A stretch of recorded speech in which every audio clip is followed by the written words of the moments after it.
Hello, everyone. Welcome back to the T.O.A Podcast. I am your host, Onvermel, here with the slurping, guzzling, Mountain Dew drinking man, EK. We can cut that bit out if you want. I might not. It depends how lazy I am.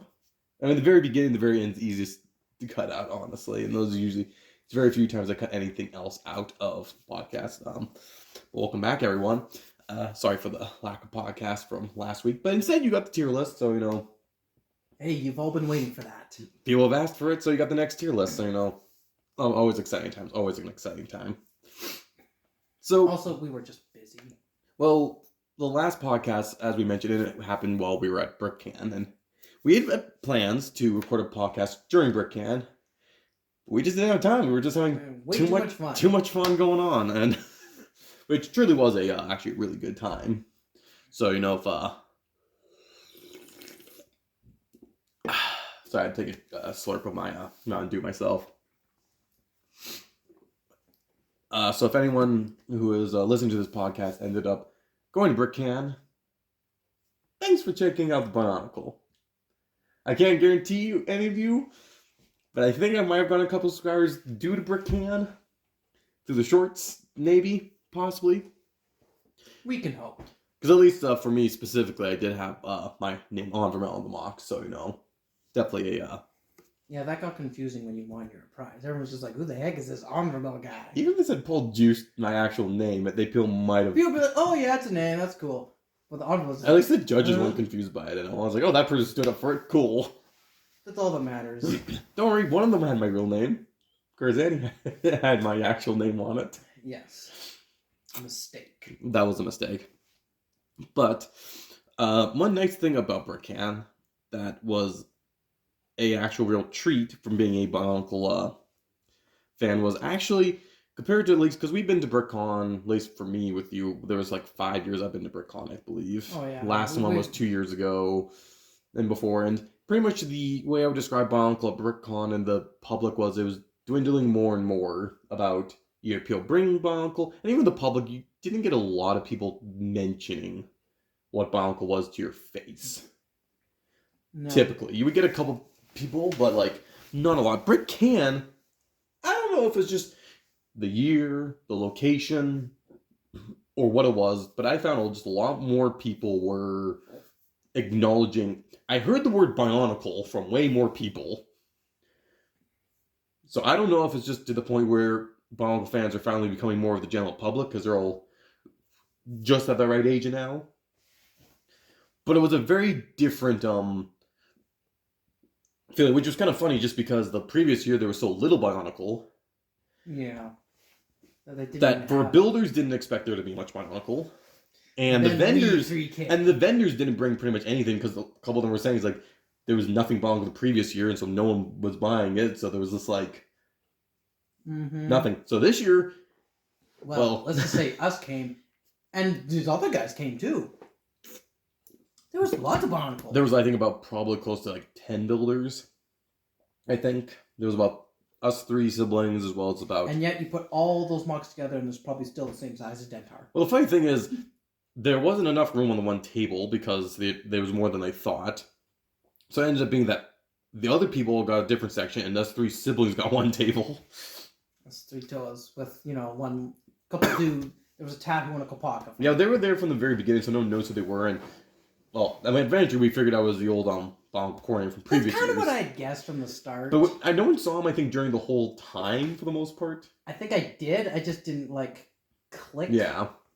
So, but no, it was definitely very interesting just to hear the general public mention Bionicle specifically. And I did have some kids mention Bionicle too, which also means that they either... And these are, younger kids, so 10-year-old sort of thing. So it's so it sounds like that they had Bionicle from their parents, sort of thing. Yes, mind you, I saw some kids that they didn't have a clue what it was. They were just like, "What are these robots?" Oh yeah, most kids didn't know, but the fact that there were some kids who knew it was Bionicle, and just like I said, there were just so many people who actually kept mentioning Bionicle. It's like, okay, it's becoming. It's, I would say, swinging back into popular consciousness. There still will always be those haters. Even then, they're becoming more they're either willing to accept it or they've just gone tired. They've just gone quieter is a problem. They've just... Well, even then, the haters are a lot. I would say the Bionicle haters. Let's be honest, they're probably the guys in their 40s and 50s now.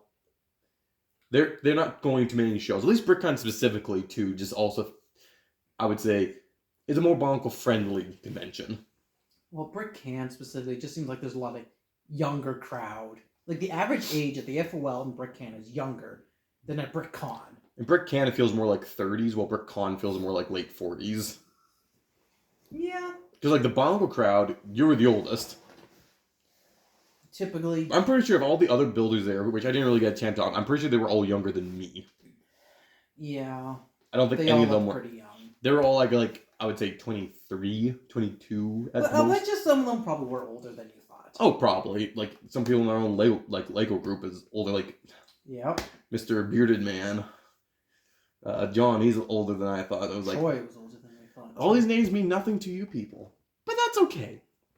That's okay. So, even with our adventures in Brickcan, we didn't really... There was a bit of Bionicle speckled about the vendors that we were able to I found ascertain. basically half of the mana set. The white and orange mana, almost complete. Missing the main control body, which was fine, because I had a spare, and then I And actually the found remote. another one, and the remote. But for the most part, it's like... But it was like superb condition. Yeah, I saw the pieces. They were really good. And then it's like you also Zach Tag found, because one vendor's had some like custom like art pieces, just like in little frames, and he found a hand-drawn picture of Tahu. Very cool, very cool. Always good to have a little bit of a framed Bionicle work here and there. And really, the only other things that we really saw in vendors was just like someone selling some canisters, basic sets, and Titans basically without blocks instructions, and a few of them with that canisters. one person who was selling some stuff just to the FOLs on that, like, where I got some crap. I'm not counting that because that's not a vendor. No, but someone selling some Bionicle Which stuff. Did save my bacon because I was really determined to find something Bionicle. I really wanted to find something Bionicle. And me and Zach, I just kept finding it. You guys basically found the only other things. Yeah, there was like the one vendor I could have bought like a block with a canister, but I'm like, boring. You need I also want to find something interesting, something that could actually be useful to me, which I didn't find anything. But like there was someone on the who was part of the Bionicle community who basically was just selling, basically as you were saying, some masks and Krata, discs, some sets. I only ended up getting one thing from this person, but it was really good because it was a Copper Huna because I was looking for. On the trip there, we were talking about using Copper Hunas on one of my T.O.A to kind of update them because he already had some copper and such, and the idea was that he is so attached. Basically, he peaked in high school kind of idea where he's living to his fame as Matorn of being a sports champion with all his copper masks of victory.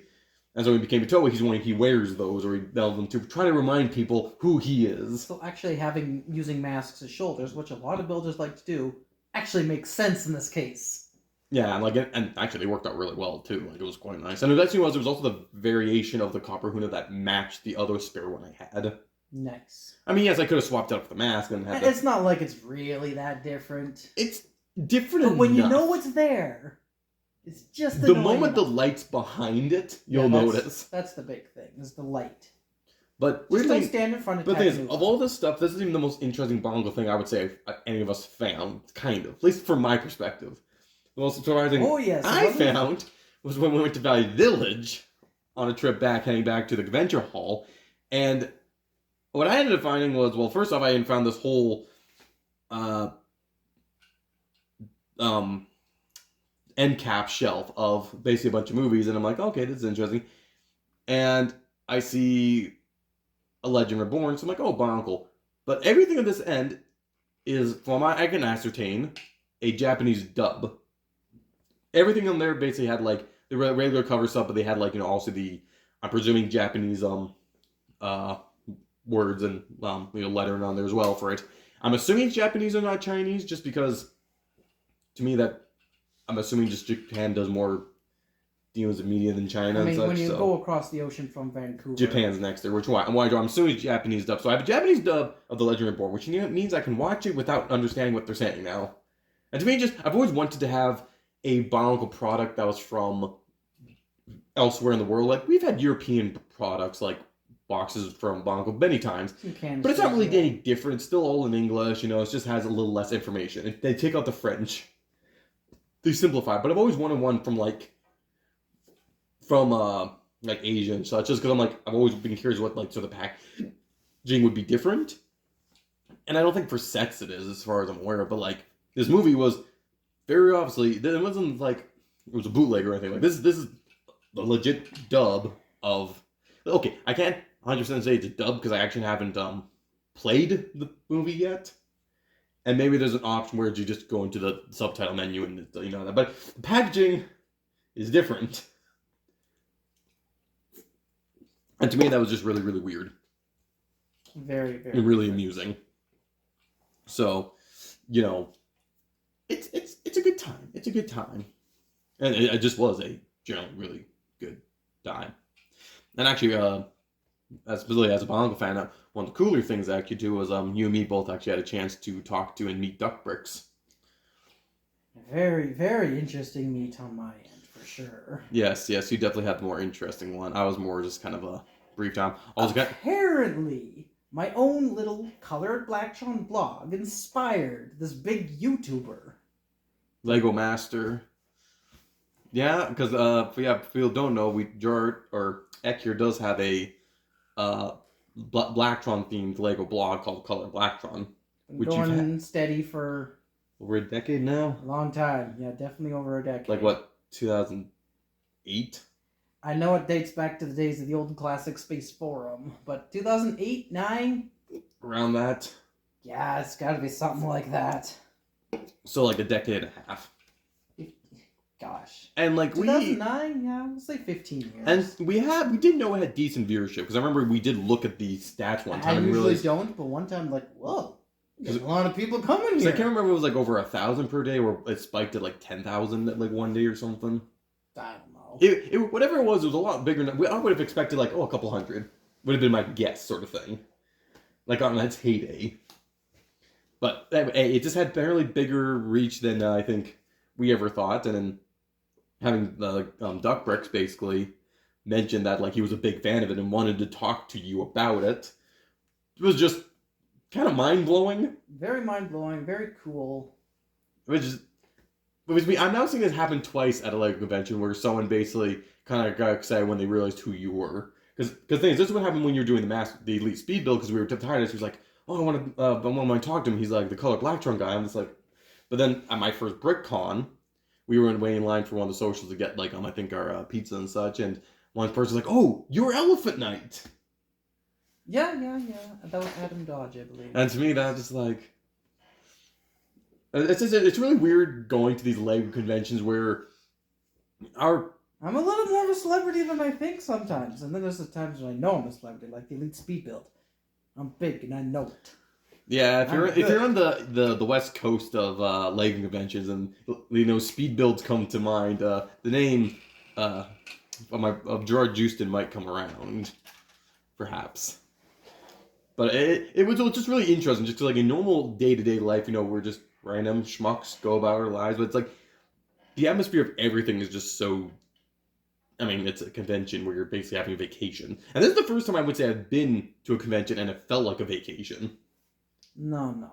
For me. BrickCan is not a vacation. It is like a 4-day party. That's the same thing for me. No, to me, a vacation involves relaxing. I was relaxed. I get relaxed when I get hyper.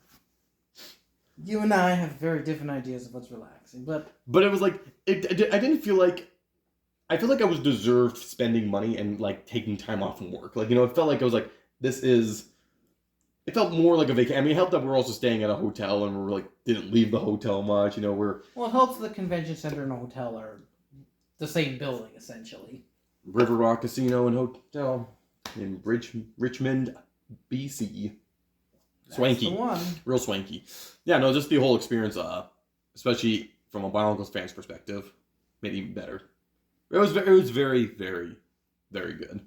Unfortunately, there's not a whole lot of, I would say, Bionicle related stuff to talk about, and I'm going to be putting out a video basically showcasing what we brought. I had plans to do more of a, whole weekend sort of vlog sort of thing, but really just ended up being at the end of a day, Could take a quick video, go to bed, do that a couple days, take a video and some pictures of some mocks, and then do the same thing kind of going back. So it's not going to be the craziest video, but if you want to see the mocks that were brought, I am going to have a video showcasing that, basically, of the Brickcan. I just don't know when that's going to go out because I need the time to do it. Preferably sometime soon, but... It'll probably be within the month of May, I would hope. And if not, I don't know, someone could, sue me for, lying, false advertising. Just post comments and complain. I can do that to myself. I can post comments. But if you don't post it, other people will. See, I'm sure certain General Pitbull might complain if I don't do it. He's usually pretty vocal. Shout out to you, boy. But yeah, no. Like I said, really good time. For anything Bionicle specific, not a whole lot else to really... No, we pretty much covered it. And like I said, it was a little unfortunate that there wasn't more we could say. But, I mean, it is the way it is. What is funny on Bionicle related, though, is at work today, one of our coworkers was mentioning, it's like, what's going to happen is, like, we're going to leave, and yet everyone in the one end of the assembly is all going to learn how to read Bionicle, just because I keep writing it, and now there's a cipher on a piece of cardboard. Yeah, I wrote that cipher. Yeah, I was like, and like, at the point, we're just going to train people to read it, like, fluently, and it's just going to be like, congratulations, you know how to read an obscure alphabet. I mean, to be honest, it's not really that hard. No, once you get, like half of them are the one very... coworker I was, who I wrote the cipher for, he was looking, he's like, yeah, this makes logical sense, a lot of the letters. Yeah, he was saying that to me, too, so it's just like... And just, even actually just talking to people at work, like, just because I've worked in retail for such a long time, so I don't typically work with people my age. Because retail's usually high schoolers and middle-aged people are usually the two age groups you get in, like, retail, with a few people in there. At least from my experience. There are certain retail places, like in larger cities, you get a lot more of the college age. But for where we live, we don't get a whole lot of people in their 20s. Not at where you work. There's a couple, but they're like maybe 21, 20, 19. Like, they're not... Somewhat they're fresh, young 20. still out of high school. Basically, so there's not a lot of people who know Bionicle. Because a lot of them are just too young. Like, there's a couple, but where we work, my other job, because yes, there are two for me, a lot of the guys are all, like, my age. And so talking to them about Bionicle is, even just, like, on basic stuff, we're, like, reminiscing about Mars Mission and the base. I was really having that with one of my coworkers last week. We were talking about Lego stuff from his childhood. And so it was just kind of like, it's nice. So, going from Brickcan, having a bunch of people talk about Bionicle, or more people talk about Bionicle due to work, where you can actually talk about some stuff to people who are the right age, where they actually remember having as a kid. Maybe not specifically, but like, he knew what Boroks were. So he was like looking up and like, yes, that's Tannock right there. He's like, do you know the name of all these? I'm like, pretty much. Just don't bring up the Vaki. I can probably get half, like, both of them and the Visor I can get half about. So it's just, in the last little while, there's just been a lot more Bionicle talk, chat and all going around, which has been a very, very nice feeling. It gives me hope that, Bionicle is going to get the recognition it, maybe not deserves, but, the one I would like to see it have. Probably just need to... it will always have a spot. In the history books. But it'll probably never truly get the recognition it deserves. At least not for the time being. It really just depends whether or not, like, sort of more action figures, sort of Lego stuff, like, swings around. It really depends, like, what Lego puts out, and then what people compare it to. Because, if Lego lets me try making some sort of figure-based theme again, like, action figure-based theme, and it wasn't very good, it'd probably be compared to Bionicle. Yeah. You just, gotta just make bad, cheap imitations, and then things will, get brought up. Although right now, specifically, I would say the biggest thing that's in the Bionicle community that's keeping it, like, that's interesting and new for me to kind of keep up with has been replica masks. Because for the past couple years, for us specifically, it's been soccer balls. Yes. Which I believe we mentioned on the channel a few different times. Resin cast masks. I think he's mostly done like purple replicas, transparent replicas, and like pearl gold and a couple other like and black and like a few stuff for like specific masks. A pretty good variety of stuff, but like still limited to some degree. Very limited. And unfortunately, he still has half the T.O.A mask to go. I don't know why he hasn't finished it. It's very annoying having only half the purple T.O.A mask. Please do the rest. But well, at Brickcan, a friend of ours who has returned back to the light of Bionicle. Yeah, a number of years ago, he sold his collection to us. And now he somewhat regrets it because he's getting back into it. He's made up for a lot of lost time. I can tell you that.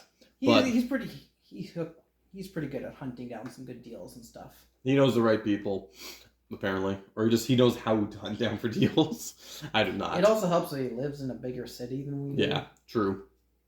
But while on the weekend, he was basically showing myself and Zach 10, possibly you, basically listing on AliExpress, I think it was, where there's basically not resin cast, but actual like injected molded plastic How and Kakon replica masks of many different colors. And so we're planning to do like a bulk order with it for various just ones, and it's like the best thing I'm looking at, like I can get new purple, old purple, and trans purple Hows.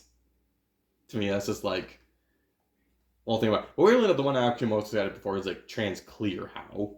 Yep. And my very specific T.O.A, same one with the same T.O.A team that has the copper, and actually my T.O.A team, Onvermel, not the T.O.A team, but I would consider getting a clear How for the same reason, but my guys always had the silver How. Your K-Pots is the original. That would be a little bit weird. It's cool. Because like, the thing is, when I build my updated K-Pots, I use the Trans Clear Mask of Fire from Gen 2. Which, lucky enough, I actually got that one. It was still decently cheap. I think I only paid like $40? $45 or something for it. Darn fine. Somewhere in that general vicinity. And eventually, because it just aesthetically didn't work with the whole T.O.A team, I changed it to make just a silver How to kind of just aesthetically go the rest. And the color still worked. But I kind of miss him having the clear How. So when our buddy basically was showing us this, I just looked and went, clear How. I mean, this is a bunch of them. So the fact that, and these are like, they look really good. And like, I've seen a couple mocks on Tumblr that I'm guarantee you are using masks from specifically that, because I saw like lime, orange, and I think another one and like I think a new purple, and I'm just like, those are specifically there. So I'm like, the color match is epic. And I'm like, okay, so people have been doing replica masks of resin cast. A lot of people were doing resin cast for a while. 3D printing. Well, first it was like 3D printed. Then it went to resin cast. And now it's like actual injected molded, like proper ones. I'm like, okay, at this point, people are just going to start making up made up sets at this point. I don't know if there's any demand for that, but I feel like people are going to start trying soon. Basically, let's say like not doing sets, a Tony Dickey set sort of thing. They're going to start doing limbs of their self. Like limbs now and armors and... Ooh, another thing I remember seeing was, I think this was either 3D printed or resin mold. I don't remember what it was, but it was basically a mask pack of just blank color masks for like painting. I think they were just like a set of white ones or something. Yeah, I think I remember hearing something about that. The packaging was kind of cool. I remember looking at that. And just like, I just like that it's gone from 3D printed to resin to injected molding. Like the quality's is getting better. I mean, obviously with 3D printed, you have the option of really doing whatever you want. Because even with the resin injected molding, you actually have to make the mold, which is a lot easier when you have a cast, already piece to cast. Yes. Unlike 3D printing, where you just have to design it and print it. And in theory, at that point, if you want, you can polish it off and then make a cast out of it if you want. But that would be a whole process. It's also interesting because like once Socket Ball started doing his resin cast, I would say I mostly stopped ordering or stopped going through Shapeways. Not that I did a lot. I never ordered any Shapeways. The only Shapeways you got from How 1. Yeah. They're fine. They're nice, but like they're definitely For me, mine. it's very situational. I think there was basically 4 instances where I wanted shape, or 3 where I distinctly wanted. One, Karzami's mask. That was That's not something you can really mold very well. That was a very specific thing. Like, I want that. 2, Mad News Zanny's sword. mask is probably the number one thing that most people... It doesn't help though. It's also just a really well designed, 3D model. Because some of the, I haven't got as many, so I don't have a huge experience. But like that was the number one thing. Then they had the Mananui sword from The Legend Reborn. Did you get that? Yeah. Okay. I did briefly show you it, I'm pretty sure, one time. You're already still in this canister. I never actually showed you. I only showed you a picture of him holding it. And then again, because I'm like, that was the one thing I went on for someone to make a 3D model was I want Mananui's Scarab sword.